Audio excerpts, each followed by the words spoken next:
And the Prophet ﷺ, he told us to give the charity in hidden way because it will be better for your sincerity. The sadaqah extinguishes the sin, just like the water extinguishes the fire. Also the Prophet ﷺ said, "Dawu mardakum bis-sadaqah." This is really something that people, they don't know. Treat your ill people by paying sadaqah. Sadaqah? Yes.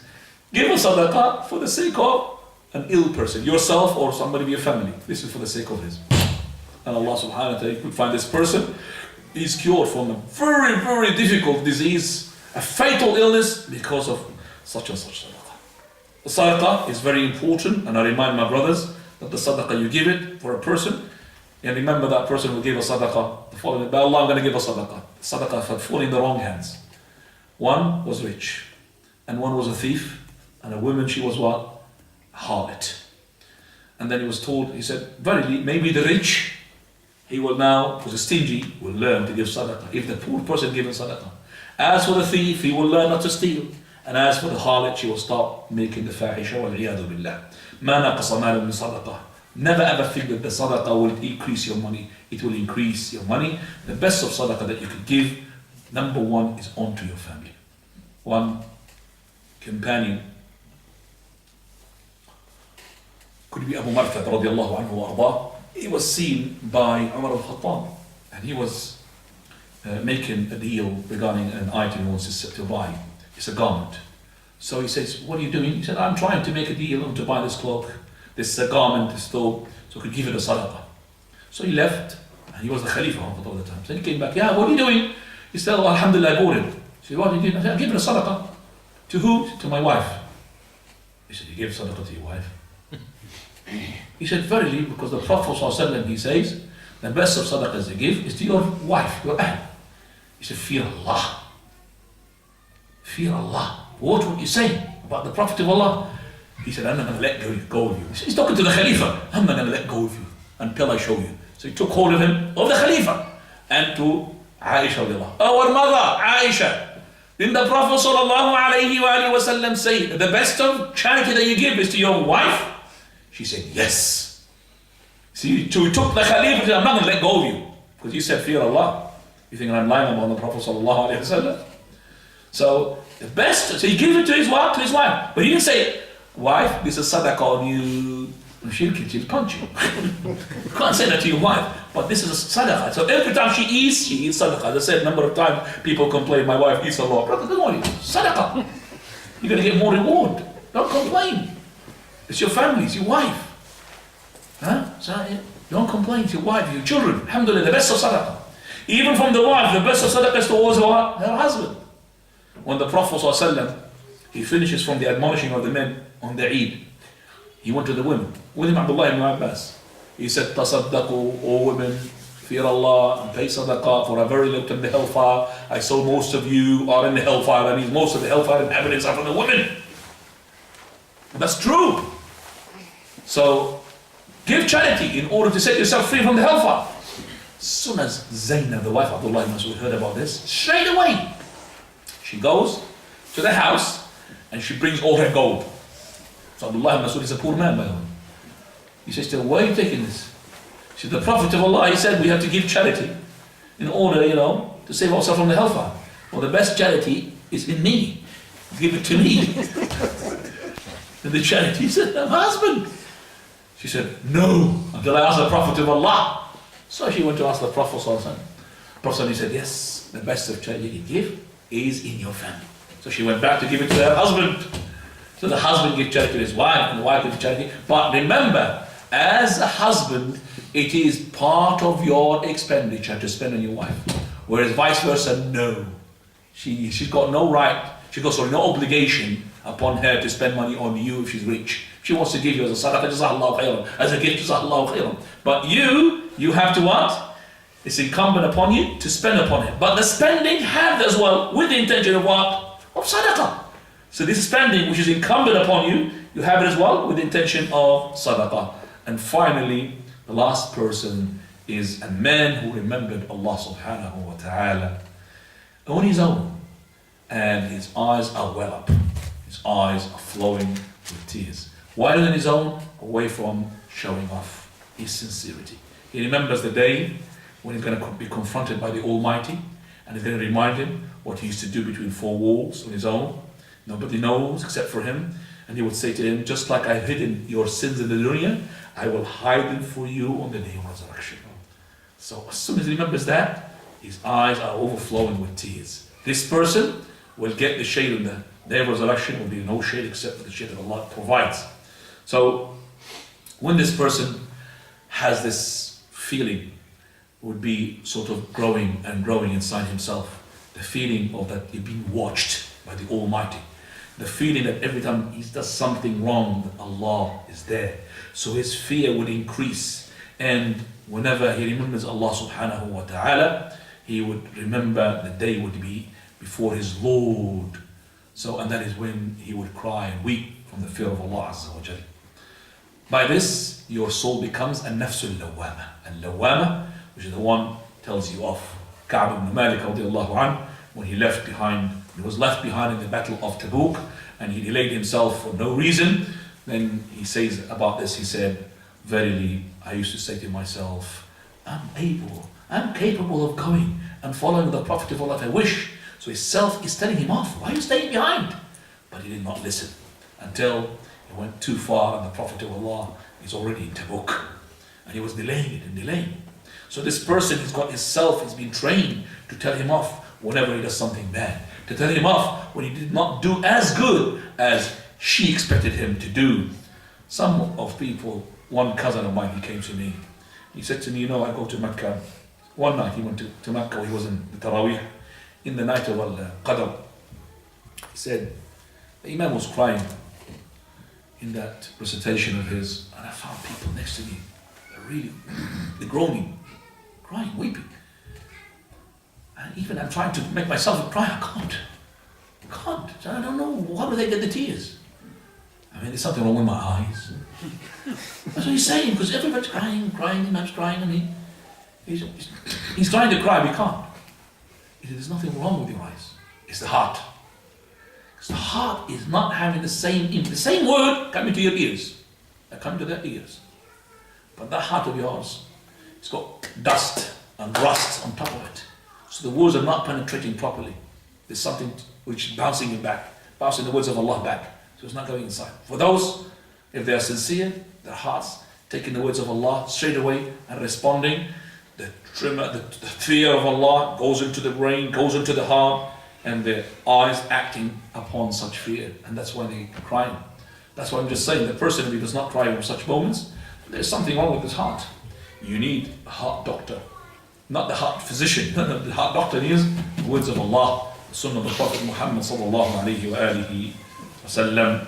So finally, we have learned from all of this as a Muslim personality to learn as parents to make sure that our kids are, from their youth, are being taught what they're supposed to be taught. So all of those are characteristics. They are part of your personality.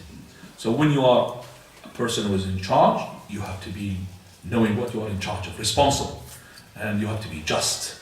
And if you are a person who is youth, and you make sure that when you're raised in the worshipping of Allah, you do what Allah subhanahu wa ta'ala is incumbent upon you. So when you are a person who is in charge of raising up your youth, make sure that they're raised up in the masajid.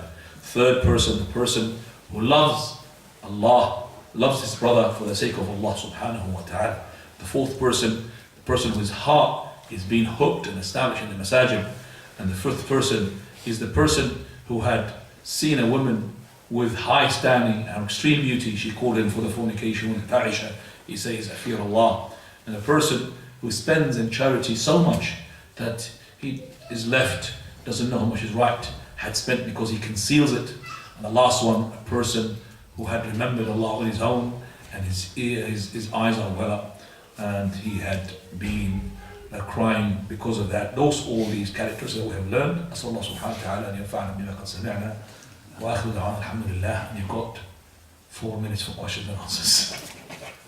Do you have any questions, please? Go ahead, تفضل. شيخ جزاك الله خير وجزاك الله. هذا كلام في الحسنات إن شاء الله. جزاك الله. شيخ عن كلام بتاع إنه كيف أولادنا يحبوا القرآن. هم في بعض حتى المدارس الإسلامية يدرسون الاولاد على انه ما يفهموا حتى يحفظ 20 سوره 30 سوره ولكن ما يعرف اي معنى من الصور يعني. And the brother is asking regarding some of the Islamic schools, they teach our children to learn the Quran, but they don't really understand the Quran.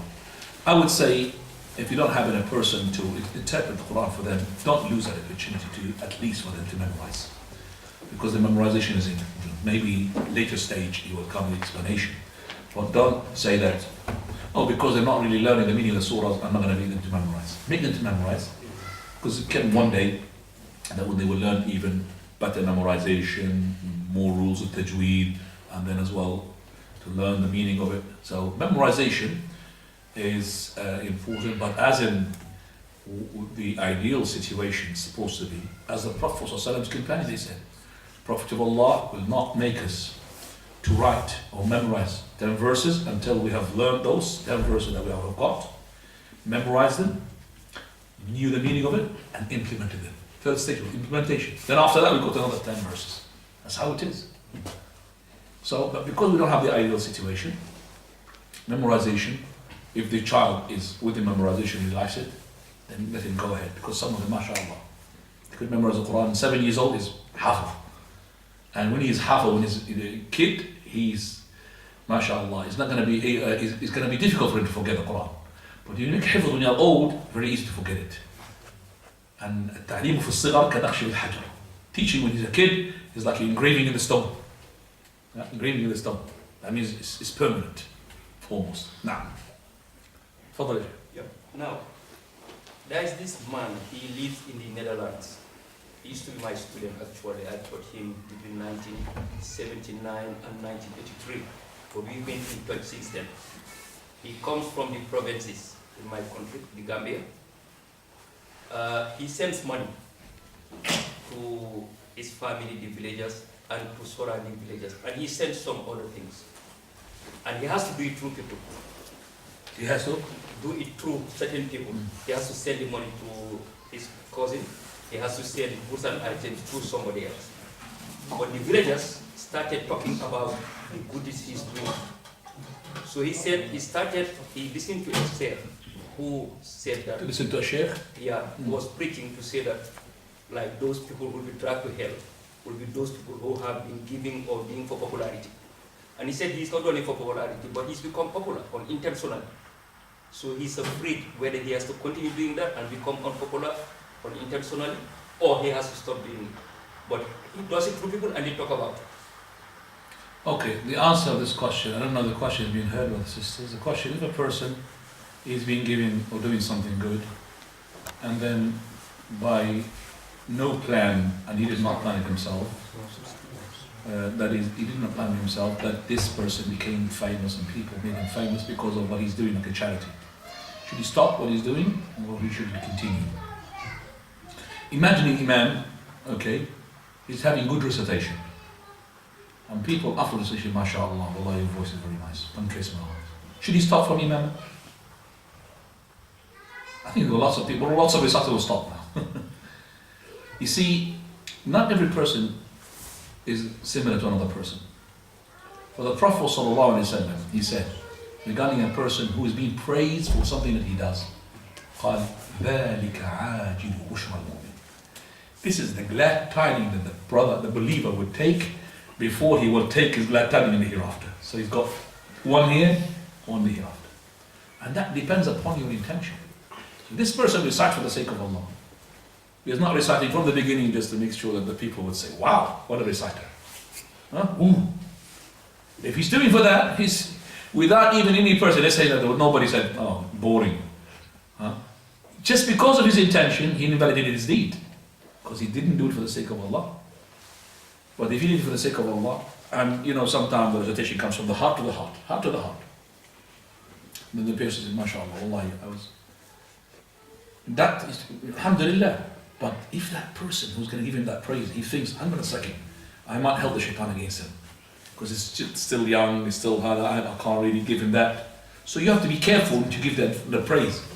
And also that person, he should not be carried, you know, by this sort of praise. Because it might, you know, make his intention to be drifted away from the original which is that is to serve Allah subhanahu wa ta'ala, and to be as well serving the purpose of Islam. So you could be drifted away from that. So I would say it is better to hide as much as you can, but don't call off. Don't stop what you're doing. Shaitan will come. Maybe it's a message from Shaitan. Shaitan comes on sometimes as a sheikh. You understand that? Comes from the point, oh, you've been now at the moment, sincerity is going to be scratched. Stop all of that. Because people are talking about you. So be careful. Don't do that. This sheikh Shaitan is Shaitan anyway. So don't stop what you're doing good if you are not really affected. Jazakallah. Now. And I have to go now. Subhanakallah wa bihamdik. Ashhadu an la ilaha illa anta astaghfiruka wa atubu ilaik.